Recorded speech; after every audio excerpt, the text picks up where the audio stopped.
All right, welcome to another episode of Twice Told Tales. Today we have Jehron Muhammad with us to discuss the events that are happening right now in Sudan, and we really appreciate you being here with us, Jehron. Yeah, thanks for. I don't want to get Sahara's name wrong. Chris and Sahara. I know we just your met. Name is Chris, but I don't want to. She invited me, so I didn't want to get her name. Sahara, right? It's okay. Satara. Satara. Yeah. Satara. All right, see, I got it wrong. With our American accents, we can get away with Satara, but it's not right. So where are you based now?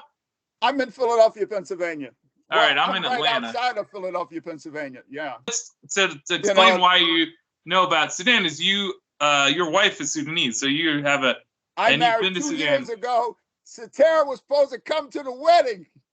Exactly. I wasn't invited. I couldn't make it. Yes. Yeah. And you've lived in Sudan for quite a while?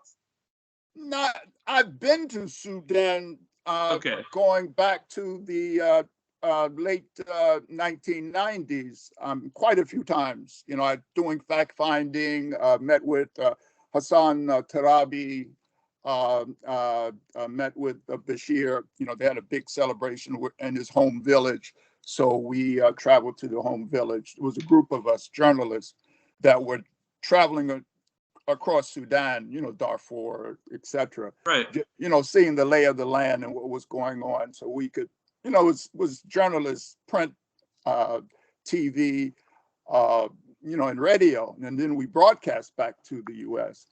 From Khartoum. So did a lot of that, you know, covered the elections in 2010, I think the original elections, first elections where Bashir was voted in as the president. And then the next year they had the referendum. So I came back, you know, and, you know, continued to report on the referendum, reported on the elections. Carter was there with his organization monitoring the election. So I was there. You're talking about the referendum in the South. Yeah, the referendum. Yeah, I was there. Oh, you were there with okay. the Carter. I didn't go to Juba. Yeah. Carter in 2010 was in Khartoum. And then in 11 he was in Juba, and I was there with. Oh, you did. See, I was back in the U.S. I didn't go to Juba. So I know nothing about you know about the North, I know about the South, so we have very different knowledge. That's a good complimentary. Yeah. So it's great to have you here with your knowledge, and but you're also in a very stressful time because your wife is in Khartoum and amidst this violence. So I understand it's a very worrisome time to see what's going on, and I think a lot of Americans don't quite understand what's going on because the media here never reports on Sudan unless it's a bad story. So the press, there is a lot of press right now about Sudan. I mean, all the major networks are covering Sudan because you know, you attack a convoy of representatives from the ambassador. Yeah, maybe go through that. What just happened with what happened with this convoy? Yeah, tell us about that because we don't know. Yes. According to Blinken, who in Japan at the G7, he calls Burhan and he calls Hemedti. Burhan is the head of the military. Hemedti is the head of the Rapid Support Force. So, and they're fighting each other right now. So he calls both of them, but it's actually, as is being reported, the Rapid Support Force that attacked this U.S. convoy with American flags on all the cars. So, you know exactly who they are. So, but they were attacked. But according to the reports, no one was injured. But Blinken, of course, was upset. So yeah, that is fascinating that the rapid what is it, attack RAF? A rapid support force, or RSF. RSF. Yeah. So the what do they do? What do they do, and what's their origin, and why are they fighting with the government? Well, they were sanctioned in 2017 as a a legal security force in Sudan. They were sanctioned by the Sudanese government. Sudanese government. Well, this military government under Burhan, yes. Okay, right, not the Bashir. Yeah, right. So you got the two players are Abdul Fattah al-Burhan, who's the head of the military and head of the Sovereign Council. Now, and the head of the Rapid Support Force is Mohammed Hamdan Daglo, or Hamedi, as he's generally called.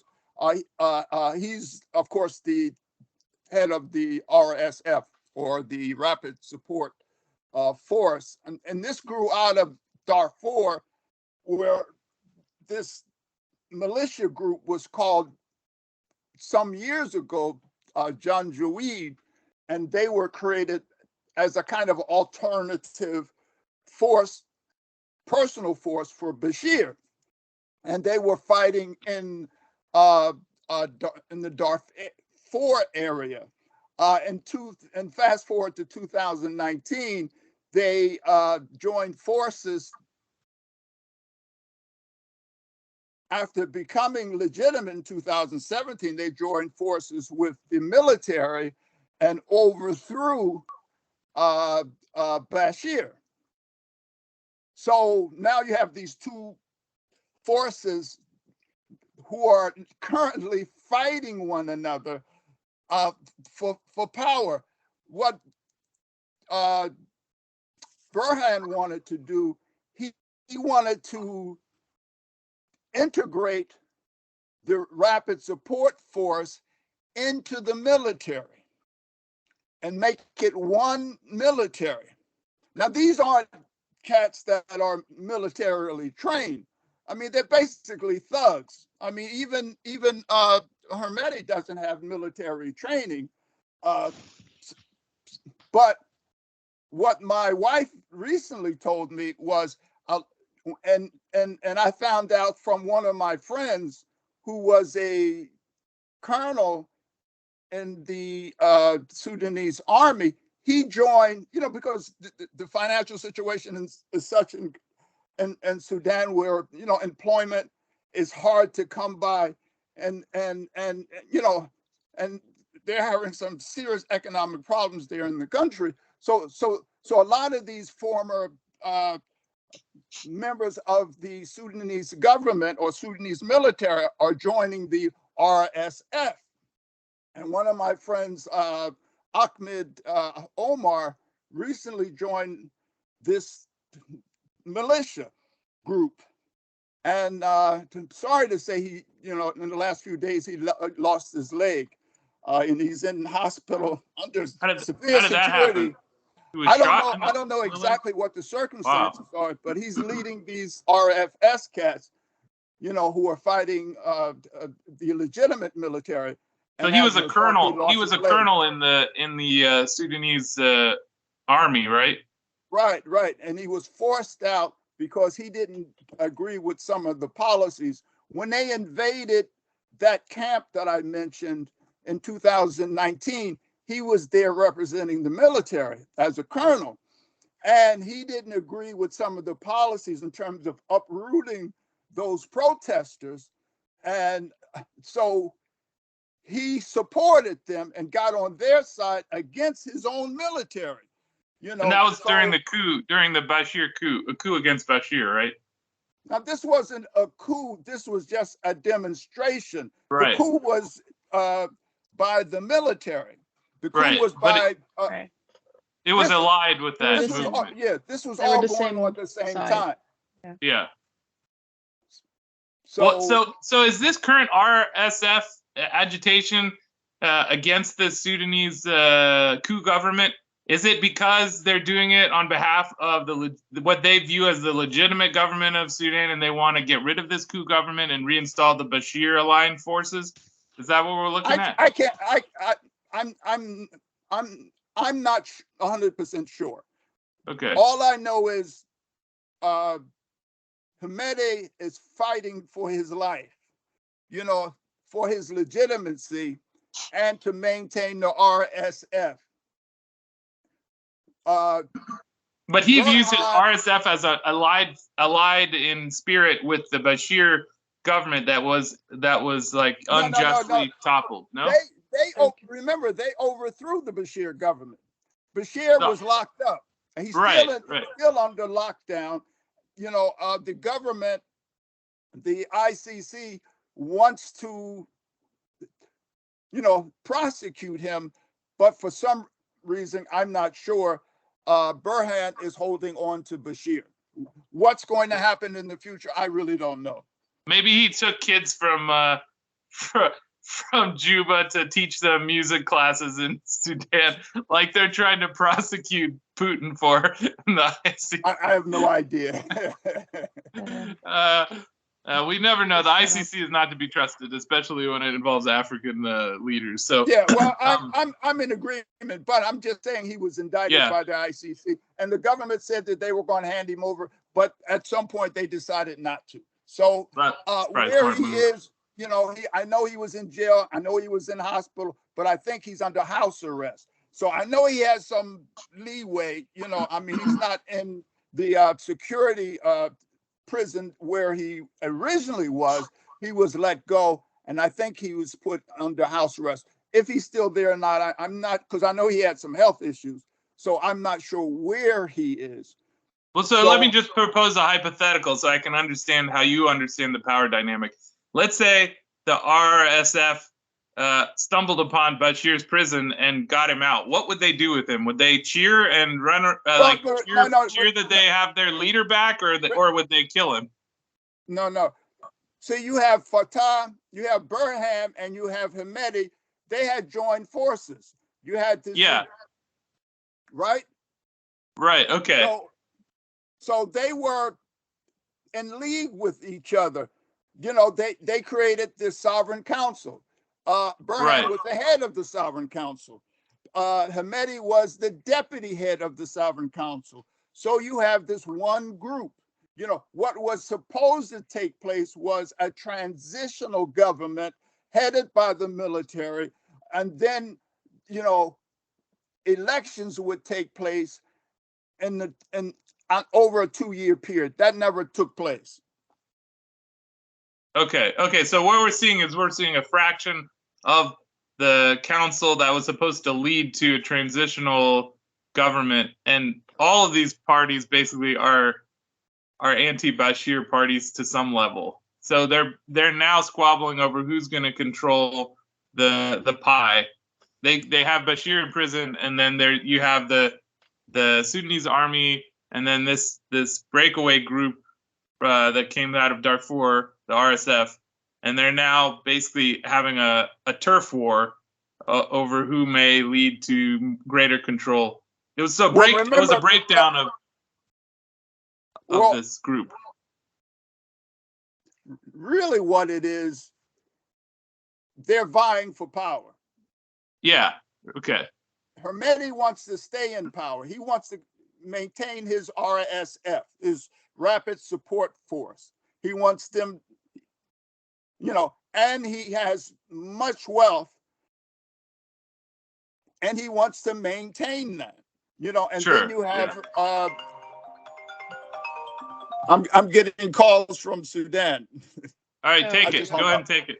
No. Okay. That was a friend. That wasn't my wife. Okay. All right. So, if it was my wife, I'd hang up. Please do. Don't. Yeah. So, but let me. Here's something I had written about what they actually represent. One of the defining faces of the regime is the extent to which it has penetrated the economy and especially rural society. It has militarized much of the commercial sector and increasingly the rural sector as well. And extensive commercial enterprise is owned by number two, that's Hamedi. Okay. General Hamadi and his rapid support force, who are the de facto governing power in Darfur, because they're originally from Darfur, from that region, and they've dispersed throughout the country. And the depth, this kleptocratic control and the entanglements of this kleptocratic system in the regime with Egypt, the Gulf states, etc., means that this is actually a different regionalized form of kind of military government that will be hard to uproot. And this is from an interview that I did some years ago. Remember, this force, which some say is 70,000, some say it's nearly 100,000. I'm still talking about the rapid support force. Is being purchased. Their services is being purchased. They were being purchased in Libya, or utilized in Libya, and in what's the country in Yemen. They had so who was paying for that? That's very interesting. Saudis, United Arab Emirates. They were waging the war with the Saudis, or for the. They were Saudis.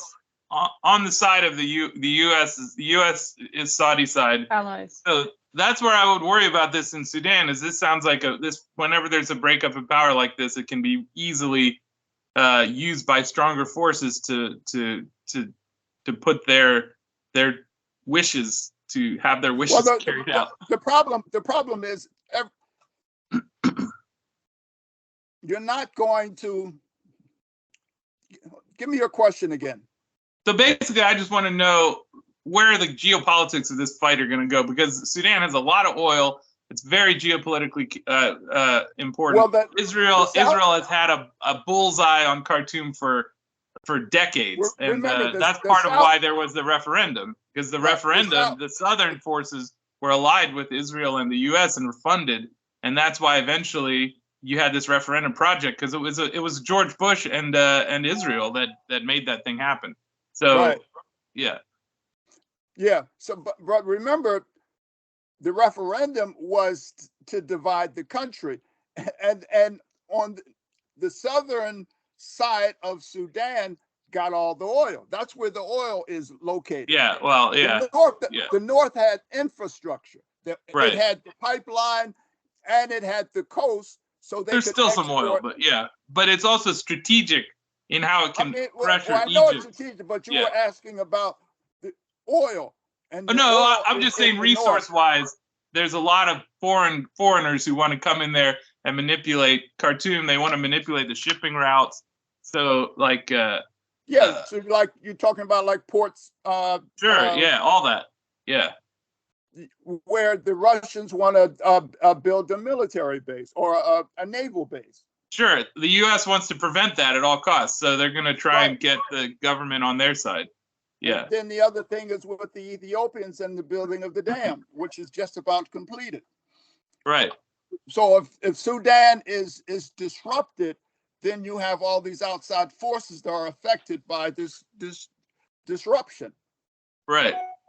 And one of the main players is the RSF, which now I didn't know they were actually a mercenary force too, but that really brings into picture, because if RSF was getting Saudi funding, they're already connected into this network of mercenary funding. So they may be getting U.S. money right now. They may be getting Saudi money. They could be. I mean, Hamadi has been lobbying. He has a U.S. lobbyer who's, I think, is a former congressman. We should find out who that is. I pulled this stuff up. Hold here it is. In addition to backing from a Western lobby firm, Hamadi also received a public relations boost from a former U.S. Congressman, James Moran, who visited Sudan. This is about 2 years ago, last week, and met with the Sudanese leader. Moran, now a senior legislative advisor and lobbyist at the law firm McDermott, Will, and Emery spoke at what appears to be a rally in Khartoum after meeting with Hemedti, Okay, that was his time with the general and saying he was impressed with everything he met, including the Sudanese leader. Moran's visit gave Hemedti a potential public relations win, reinforcing the perception, at least in state media, that he was backed by the international community. During the rally, the US. Moran incorrectly introduced the U.S. Senator Hemedti, and the junta have shut down regular internet access to Sudan. And Moran's visit was displayed on state TV, making the speech the only information that many Sudanese have regarding the international community's stance toward the general. So he this was the head of this kind of task force or whatever it's called, right? Yes. Yeah, the governing council that they set up, which is now breaking down, because I think what's clear is that you have the Sudanese military was never, and under Bashir was never an option for the West to further the division of Sudan. And now you have our RSF, which is a mercenary force. So all it is money. Whoever has the most money can control a mercenary force. So it seems very likely, would be my interpretation of what I've heard so far, is that this is just a further dividing of Sudan. They did the South. Now they're moving on to Darfur, because Darfur has always been, people in America always thought that the South and Darfur were the same war, because Darfur came online around 2003 or 4. That's when they started kicking off. And I was working in the SPLA offices during that time, and the SPLA guys were pissed off at the Darfur guys because they were saying, "Oh, they're taking all this. They're not us. They're not us." And the SPLA guys were already milking the money from America, and they thought that the Darfur guys starting these terrorist attacks were going to cut the money off, because they thought, the U.S. is going to get angry, and then we're not going to get any more money. So Darfur actually was throwing a wrench into it. And so now it looks like Darfur is now becoming politically useful again to America, and they're going to probably start funding that off. And then maybe they're going to be able to get, if they can't just get Khartoum and all these what are the other two cities? It's Khartoum, and which two others are getting bombed? Omdurman and Port Spain.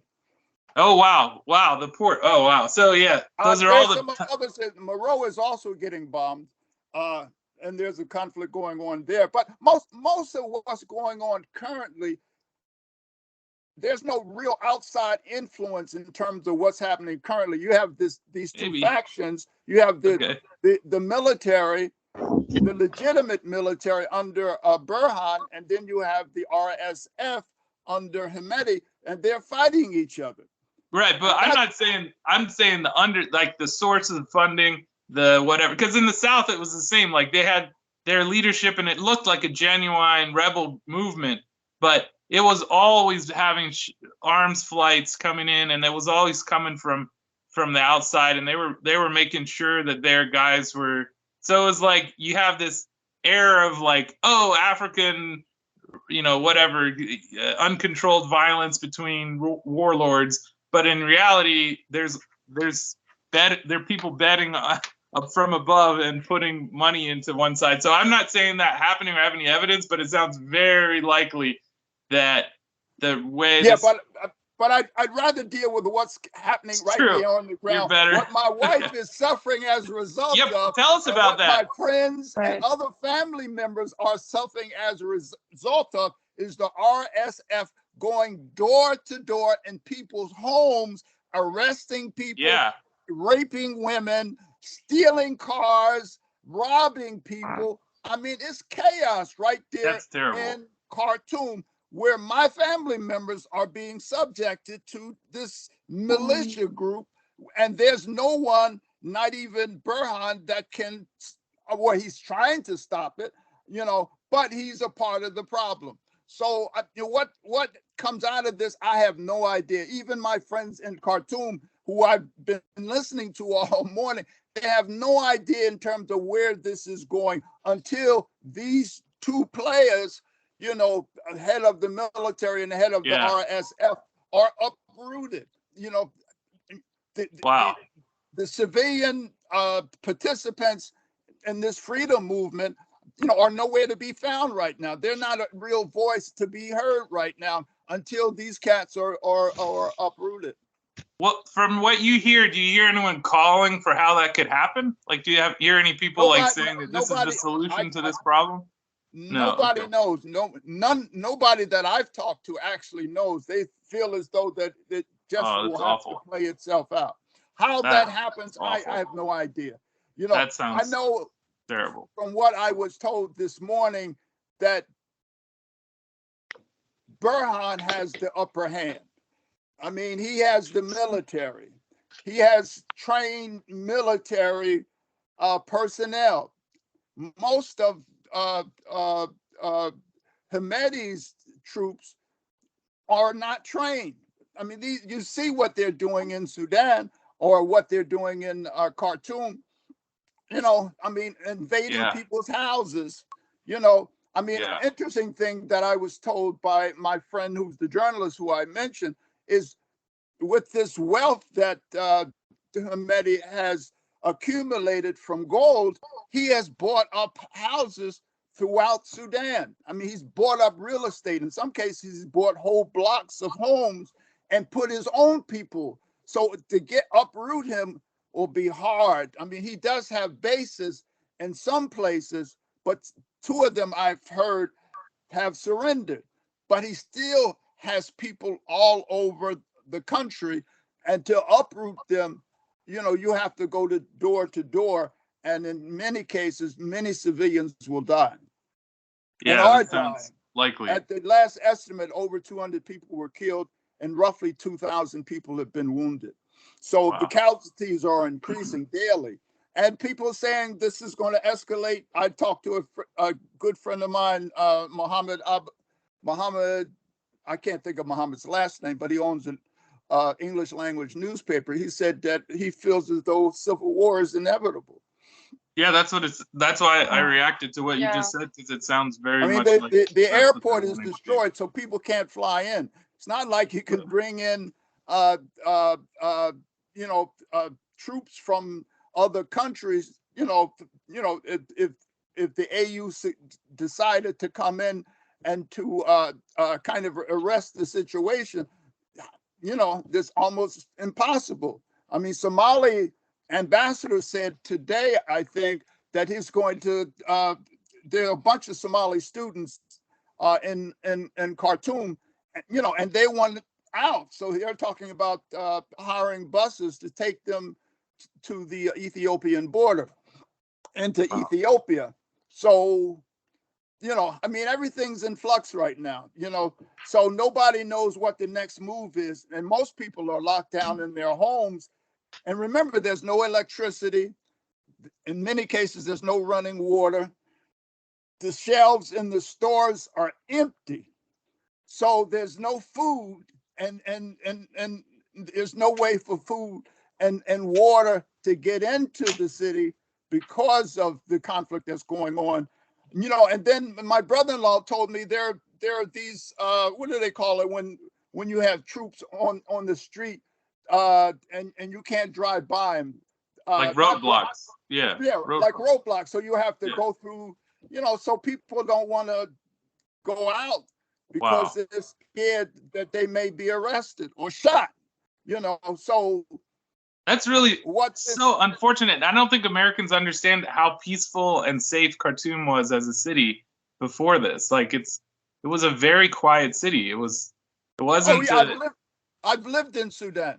I've lived in Khartoum, rather. It's far safer than New York or any of the capital. Far safer, like far unbelievable, safer. It's just, quiet and it's just hot. Yeah, it's hot. Well, yeah, that's heartbreaking. I mean, that sounds like this is not going to end soon at all. Wow. No, I mean, I don't see it. How do you uproot roughly anywhere between 70,000 and 100,000 troops? Well, and you have all these people who are now basically, the clock is ticking on how they you know, what they can do. They're not going to sit quietly and starve at home. So you're going to have that's, well. Do you have any idea?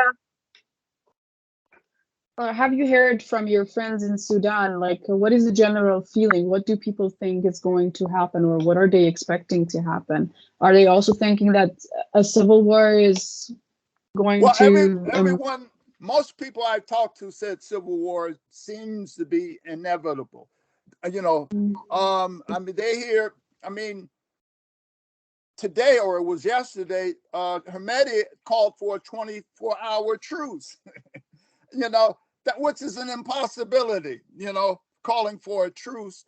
But he didn't talk to Burhan, and it's impossible for him to talk to all his troops about this so-called truce that he called. But the interesting thing, it's getting mad press. It's getting a lot of U.S. press, him calling for the troops. So I'm thinking this is Hemedti's PR firm telling him what to do. Totally. You know, remember, he paid them $1 million.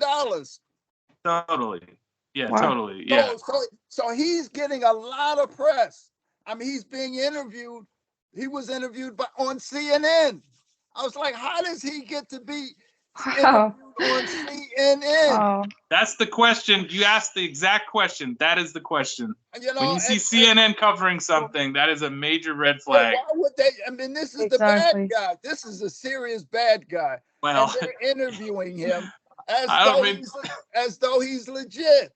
You know, I don't mean to break the news to you. If anybody you'd interview, it would be the illegitimate military, which is yeah. I mean, legitimate. They kicked Bashir out and they took over by force. So like legitimate, but I hate to break it to you.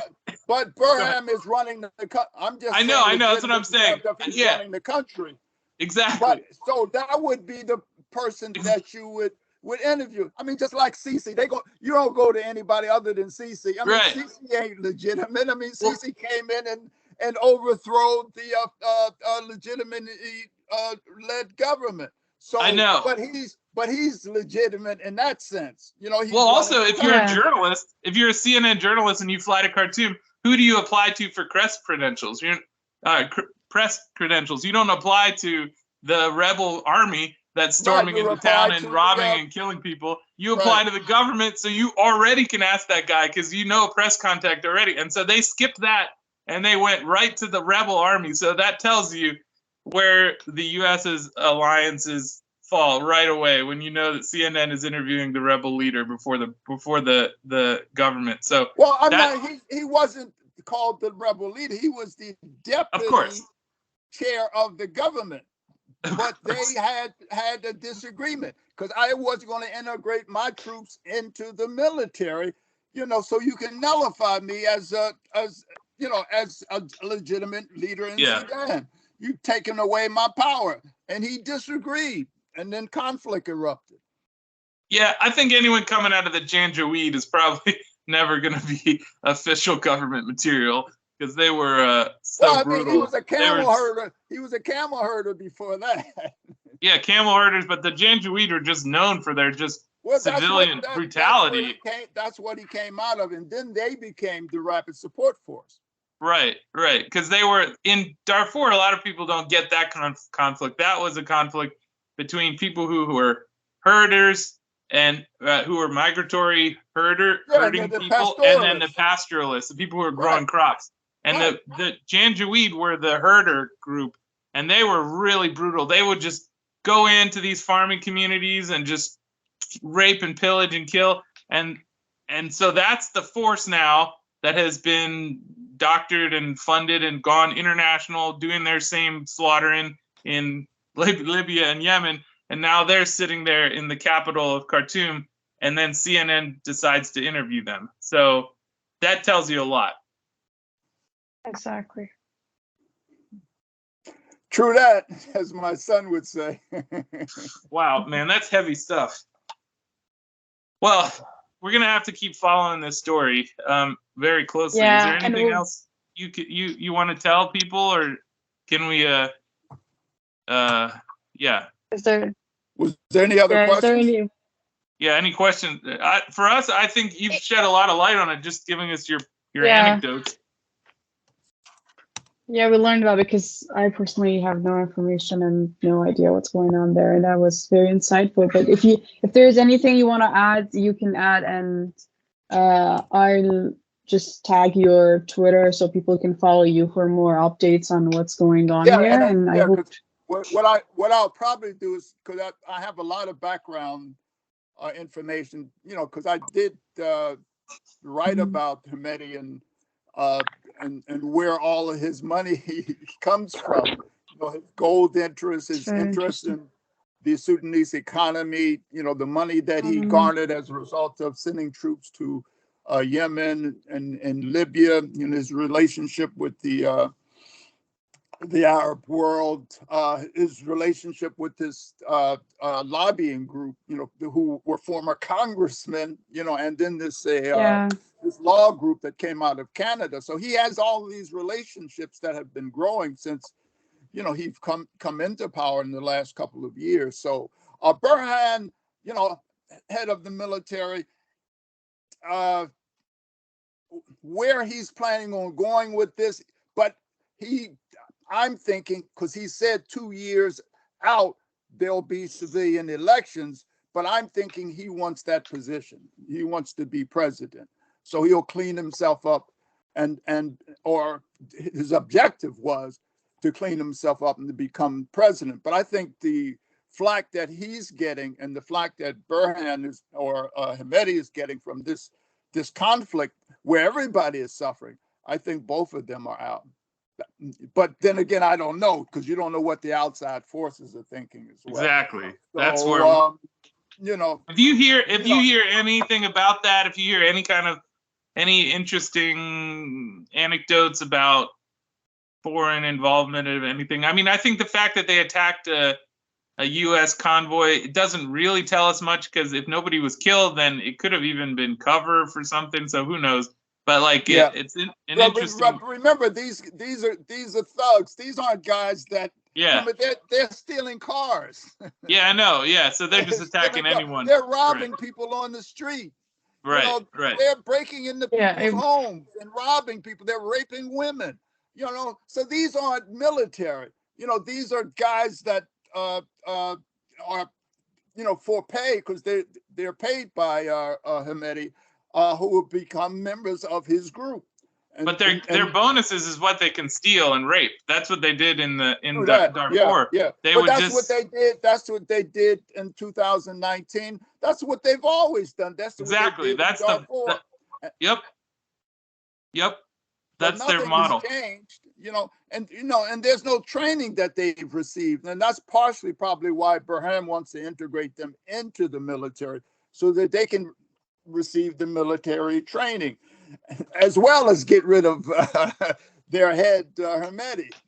I think they also pose a great security threat to someone like that in power, because it's such a chaotic force that is just lawless. And once you turn even 70,000 young men who have no morals and to commit crimes, you can't have a police force big enough to deal with that. So it's obviously showing how it can destabilize the entire country for as long as they want, and that's terrifying. So I really wish your wife the best. I hope she can get somewhere safe.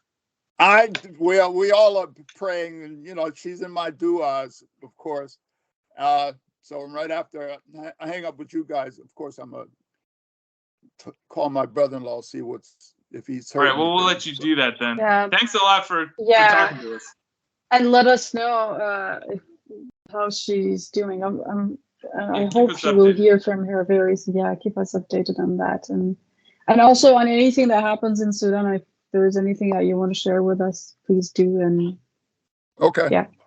So thank you so much. I know you've been going through a lot of stress, and you accepted to be interviewed. I really appreciate it. Thank you. Hey, no problem. Thank you, everyone, for listening to another episode of Tassel Tales podcast. Don't forget to support our work and share this video and subscribe to our channel. See you next episode.